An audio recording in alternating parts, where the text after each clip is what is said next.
नमस्कार, आप देख रहे हैं न्यूज इंडिया। मैं हूं आपके साथ पूजा मोहन पांडे। दिल्ली में जहां विधानसभा चुनाव के लिए वोटिंग होगी, तो वहीं प्रधानमंत्री नरेंद्र मोदी कल प्रयागराज का रुख करने वाले हैं, आस्था की डुबकी लगाने वाले, जहां वो महाकुंभ के त्रिवेणी संगम में स्नान करेंगे।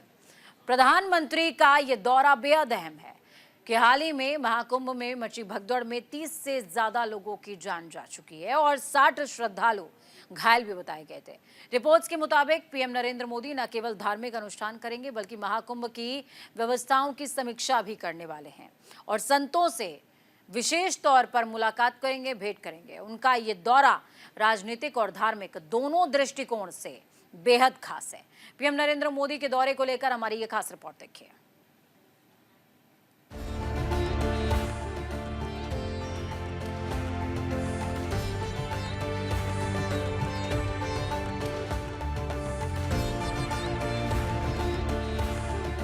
प्रधानमंत्री नरेंद्र मोदी 5 फरवरी को प्रयागराज महाकुंभ जाएंगे, जहां वो संगम में पवित्र स्नान करेंगे।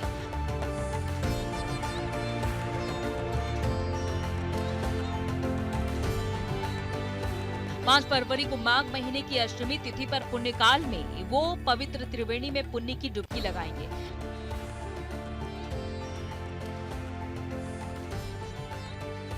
स्नान के बाद पीएम मोदी संगम तट पर ही गंगा की पूजा कर देशवासियों की कुशलता की कामना करेंगे। प्रधानमंत्री कल सुबह 10 बजे महाकुंभ में पहुंचेंगे। यहां से पीएम मोदी अरैल घाट से बोट के जरिए संगम जाएंगे। कुल मिलाकर पीएम मोदी तकरीबन 1 घंटे प्रयागराज में रहेंगे। प्रधानमंत्री ने महाकुंभ के पहले 13 दिसंबर 2024 को संगम तट पर गंगा की आरती और पूजा कर इस महाआयोजन के सकुशल संपन्न होने की मंगल कामना की थी। वर्ष 2019 के कुंभ के शुरू और बाद में वो आए थे।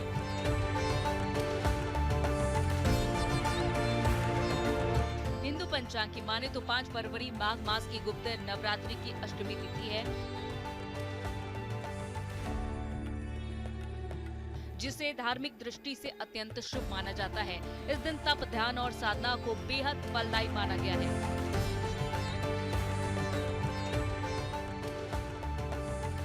मान्यता है कि इस दिन जो लोग तप, ध्यान और स्नान करते हैं, उनके सभी मनोरथ पूर्ण होते हैं।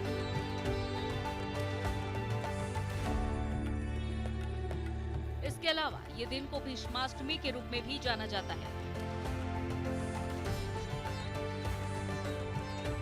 धार्मिक मान्यताओं के मुताबिक महाभारत के दौरान भीष्म पितामह को बाणों की शैया पर लेटे हुए सूर्य के उत्तरायण होने और शुक्ल पक्ष की प्रतीक्षा भी की थी। माघ मास की अष्टमी तिथि पर उन्होंने श्री कृष्ण की उपस्थिति में अपने प्राण त्यागे, जिसके बाद उन्हें मोक्ष की प्राप्ति हुई। इसलिए पीएम मोदी ने 5 फरवरी का दिन संगम में स्नान के लिए चुना। पीएम मोदी के दौरे को लेकर बीजेपी सांसद साक्षी महाराज ने कहा कि पीएम के आने से महाकुंभ की महानता दिखेगी। देश का सौभाग्य है, सनातन परंपरा में विश्वास रखने वाले हम सब साधु सन्यासियों का परम सौभाग्य है कि भारत का भाग्य विधाता एक युग पुरुष प्रधानमंत्री के रूप में इस देश को मिला है। और जब से वो इस देश के प्रधानमंत्री बने हैं, भारतीय संस्कृति में, भारतीय दर्शन में, भारतीय परंपरा में एक नया आयाम रोज जोड़ने का काम करते हैं। और आज ये जो तीर्थराज प्रयाग का महाकुंभ, आस्था का कुंभ ऐतिहासिक बना है, दिव्य और भव्य बना है, जिसमें अब तक मैं समझता हूं 38 करोड़ लोग स्नान कर चुके होंगे। इसके पीछे माननीय मोदी जी की सोच है। तो माननीय मोदी जी के नेतृत्व में उनकी आकांक्षाओं के अनुरूप माननीय योगी जी ने जो परिश्रम किया, योगी की पूरी सरकार ने जो परिश्रम किया है, उसके कारण आप देख रहे हैं कि सारे देश से और विदेश से सब जगह से भीड़ दौड़ती चली आ रही है। देश गदगद है, कृतज्ञ है मोदी जी का, योगी जी का। और कल वो तीर्थराज प्रयाग की धरती पर आ रहे हैं, संगम में स्नान करेंगे। उनकी स्नान करने से इस कुंभ का और बड़ा महत्व होगा। प्रधानमंत्री नरेंद्र मोदी कल महाकुंभ जाएंगे। इससे पहले उनके प्रोटोकॉल में बदलाव किया गया है। नए प्रोटोकॉल के मुताबिक अब पीएम मोदी महाकुंभ में 1 घंटा ही रहेंगे। पहले से तय कार्यक्रमों में वो हिस्सा नहीं ले पाएंगे। पीएम मोदी के कार्यक्रम के हिसाब से पीएम मोदी का लगभग 1 घंटे का महाकुंभ नगर में कार्यक्रम प्रस्तावित हुआ है। पीएम मोदी बमरौली एयरपोर्ट पर सुबह 10 बजे विशेष वायुयान से पहुंचेंगे। पीएम मोदी 3 हेलीकॉप्टर से अरैल स्थित डीपीएस मैदान के हेलीपैड पर उतरेंगे। पीएम मोदी संगम तक पहुंचने के लिए वीआईपी जेटी जाएंगे। यहां से निषाद राज क्रूज से संगम में डुबकी लगाने जाएंगे। इसके बाद गंगा की पूजा और आरती करेंगे। इस दौरान वो अखाड़ों, आचार्यवाड़ा, दंदीवाड़ा और खाक चौक के प्रतिनिधियों से भेंट वार्ता करेंगे। पीएम मोदी से पहले उपराष्ट्रपति जगदीप धनखड़, गृह मंत्री अमित शाह और रक्षा मंत्री राजनाथ सिंह महाकुंभ में डुबकी लगा चुके हैं। इनके अलावा यूपी के मुख्यमंत्री योगी आदित्यनाथ समेत उनकी पूरी कैबिनेट और पूर्व सीएम अखिलेश यादव भी महाकुंभ में डुबकी लगा चुके हैं।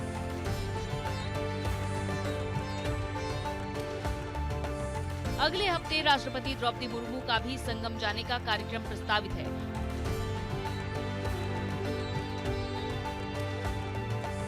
वहीं लोकसभा में नेता प्रतिपक्ष राहुल गांधी और प्रियंका गांधी को लेकर तस्वीर साफ नहीं है, लेकिन उम्मीद जताई जा रही है कि राहुल गांधी और प्रियंका भी संगम में डुबकी लगाएंगे। Bureau report, news India.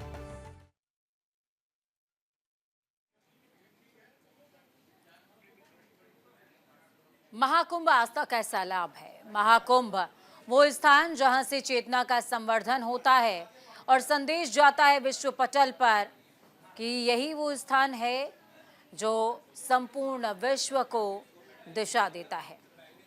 तो प्रधानमंत्री नरेंद्र मोदी इसी हृदय पटल पर पहुंचेंगे और त्रिवेणी संगम में मां गंगा की लहरों के बीच डुबकी लगाते नजर आएंगे।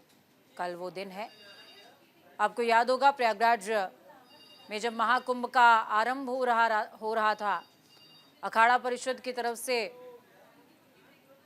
कुछ प्रतिनिधियों के साथ प्रधानमंत्री नरेंद्र मोदी ने औपचारिक तौर पर ध्वजा पूजन के साथ शुरुआत की थी और अब वो आगाज धीरे धीरे अंजाम की तरफ जाने के लिए अग्रसर है और मध्य में पहुंच चुका है। कल प्रधानमंत्री नरेंद्र मोदी संगम की लहरों में डुबकी लगाते नजर आएंगे, लेकिन उससे पहले सियासत जारी है। कोई पीएम से महाकुंभ भगदड़ को लेकर सवाल पूछ रहा है तो कोई इसे सियासी रंग देने में लगा है। आज प्रयाग की धरती संगम में भूटान नरेश और सीएम योगी ने डुबकी लगाई है। सीएम योगी ने भूटान नरेश को भारत की संस्कृति के बारे में बताया, तो वहीं सीएम योगी ने महाकुंभ को लेकर सवाल खड़ा करने वालों को भी जवाब दिया। योगी ने महाकुंभ पर सवाल खड़ा करने वालों को लेकर कहा कि कुछ लोग तो सनातन के षड्यंत्र में शामिल हैं और इन्होंने सुपारी ले रखी है।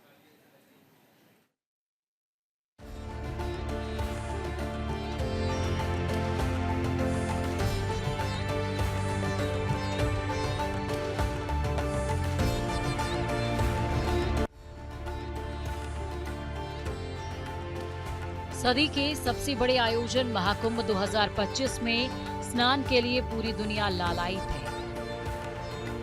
इस क्रम में भूटान नरेश, जिग्मे खेसर, नामग्याल वांगचुक भी गंगा, यमुना और सरस्वती के पावन संगम में पुण्य की डुबकी लगाने प्रयागराज पहुंचे,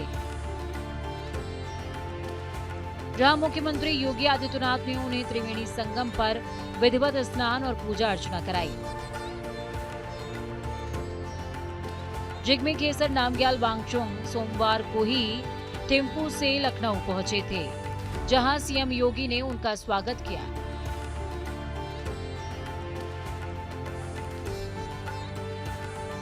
संगम में स्नान ध्यान के उपरांत भूटान नरेश और मुख्यमंत्री योगी आदित्यनाथ अक्षय वट का दर्शन करने पहुंचे। इसके बाद दोनों नेताओं ने बड़े हनुमान जी के मंदिर में मत्था टेका। इसके बाद दोनों नेताओं ने बड़े हनुमान मंदिर के नजदीक बने डिजिटल महाकुंभ अनुभूति केंद्र पहुंचकर महाकुंभ के दिव्य भव्य और डिजिटल स्वरूप का भी अवलोकन किया। भूटान नरेश का ये दौरा भारत भूटान मित्रता और सांस्कृतिक संबंधों को और अधिक सुदृढ़ करने की दिशा में एक महत्वपूर्ण कदम साबित होगा। मुख्यमंत्री योगी आदित्यनाथ के साथ मिलकर भूटान नरेश ने गंगा, यमुना और सरस्वती की विधिवत पूजा अर्चना की। इस दौरान भूटान नरेश ने जीवनदायिनी मोक्षदायिनी मां गंगा की पूजा अर्चना कर सुख समृद्धि की कामना की। मुख्यमंत्री योगी आदित्यनाथ ने प्रयागराज दौरे पर बुद्ध महाकुंभ यात्रा का शुभारंभ किया। इस अवसर पर मुख्यमंत्री ने कहा, सभी उपासना विधियों का एक मंच पर आना अभिनंदनीय है। हिंदू और बौद्ध एक ही वटवृक्ष की शाखाएं हैं। अगर ये एक ही मंच पर आ जाएं, तो ये दुनिया में सबसे शक्तिशाली वटवृक्ष बनेगा, जो उन्हें छांव भी देगा और उनकी सुरक्षा भी सुनिश्चित करेगा। कार्यक्रम के बाद मुख्यमंत्री ने बौद्ध संतों और विद्वानों पर पुष्प वर्षा भी की। इससे पहले मुख्यमंत्री ने दीप प्रज्वलित कर कार्यक्रम का आगाज किया। मुख्यमंत्री ने कहा, भगवान बुद्ध ने दुनिया को करुणा और मैत्री का संदेश दिया है। आज अगर भारत रहेगा तो भगवान बुद्ध का संदेश भी रहेगा। कुछ लोग आज भारत को बांटने का षड्यंत्र कर रहे हैं, लेकिन इस तरह के आयोजनों से भारत विरोधी तत्वों की नींद हराम हो चुकी है। वो अलग अलग माध्यमों से दुष्प्रचार कर रहे हैं, लेकिन सच को आज कहा, सत्य तो सत्य होता है। भगवान बुद्ध ने कहा था कि सत्य की अनुभूति की जाती है। सत्य को शब्दों में बयां करना मुश्किल होता है। इसी सत्य की अनुभूति आज यहाँ कोटि कोटि संतों और श्रद्धालुओं को हो रही है। सीएम योगी ने अखिलेश यादव पर निशाना साधते हुए कहा कि कांग्रेस और सपा में सनातन विरोधी स्पर्धा हो रही है। इस सनातन को सबसे ज्यादा अपमानित कौन कर सकता है? शिवरात्रि 26 फरवरी को होगा। करोड़ों की संख्या में देश और दुनिया का हर श्रद्धालु आना चाहता है। आज भूटान के महामहिम नरेश ने भी यहां पर अपने देश के तमाम लोगों के साथ में इस आयोजन में वे सहभागी बने। पूरी दुनिया आ रही है, लेकिन इन दलों ने जिन्होंने सनातन धर्म के खिलाफ सपारी लेकर के एक षड्यंत्र करने में लिप्त हैं, इनका षड्यंत्र कामयाब नहीं होगा। 29 जनवरी के हादसे की तह में हम लोग जाएंगे, षड्यंत्रकारियों को बेनकाब करेंगे और उन्हें सजा कैसे दिलाई जाती है, यह आपने उत्तर प्रदेश के अंदर पिछले 8 वर्ष के अंदर देखा होगा। आगे भी आप इसको देखते रहिए। सीएम योगी ने भगदड़ को लेकर कहा कि विपक्ष का काम सिर्फ सनातन का अपमान करना है। सीएम योगी ने कहा कि संसद में जो इन्होंने बयान दिया, ये इनकी सनातन धर्म विरोधी चरित्र को दिखाता है और ये बताता है कि ये सनातन धर्म से कितनी नफरत करते हैं। महाकुंभ पर इनकी गिद्ध दृष्टि लगी हुई है। बड़े आयोजन का साक्षी बनकर के गौरव की अनुभूति कर रहा है, प्रफुल्लित है। वहीं दूसरी ओर सनातन धर्म के खिलाफ सपारी लेकर के षड्यंत्र करने वाले तत्वों के द्वारा लगातार शरारत पे शरारत करते हुए झूठ के और असत्य के नित नए प्रतिमान भी गढ़े जा रहे हैं।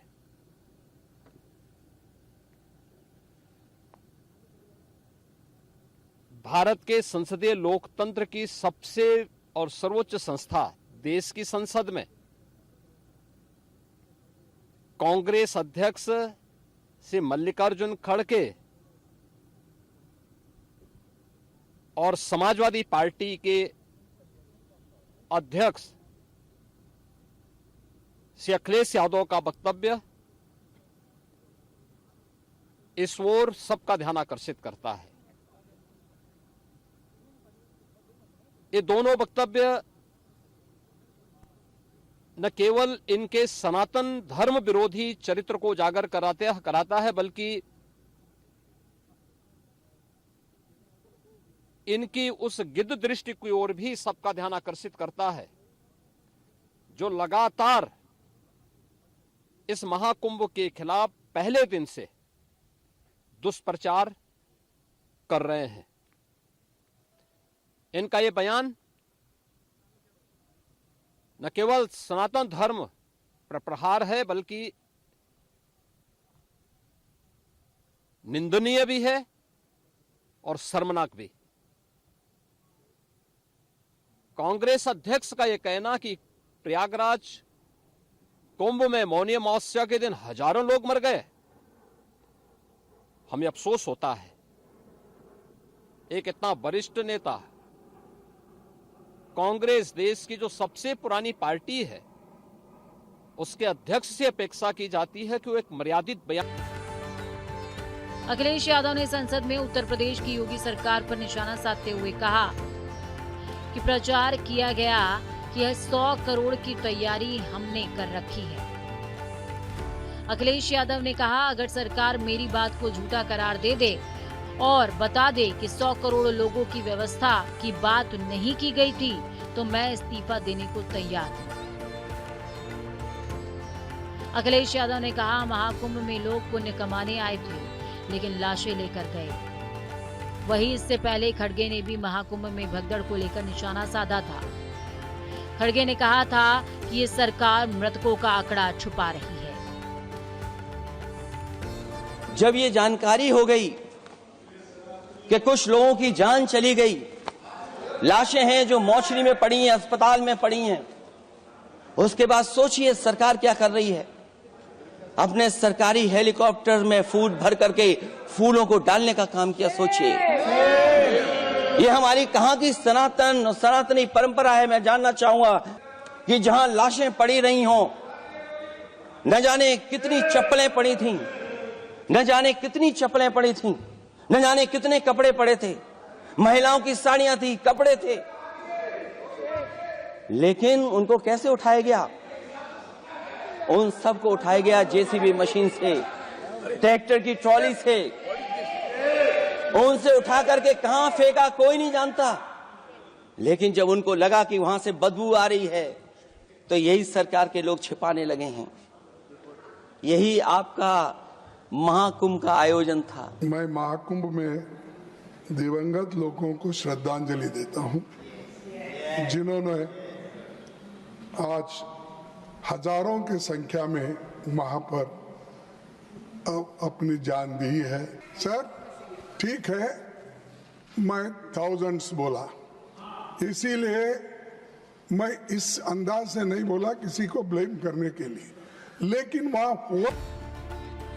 सीएम योगी आदित्यनाथ ने कहा कि महाकुंभ में हादसे को लेकर मल्लिकार्जुन खड़गे का बयान गुमराह करने वाला है। उन्होंने कहा, सनातन विरोधी चाहते हैं कि महाकुंभ में कोई बड़ा हादसा हो। सीएम योगी ने कहा कि महाकुंभ से षड्यंत्र करने वालों को बेनकाब किया जाएगा। महाकुंभ में हुई भगदड़ के बाद सियासत अपने पूरे चरम पर है।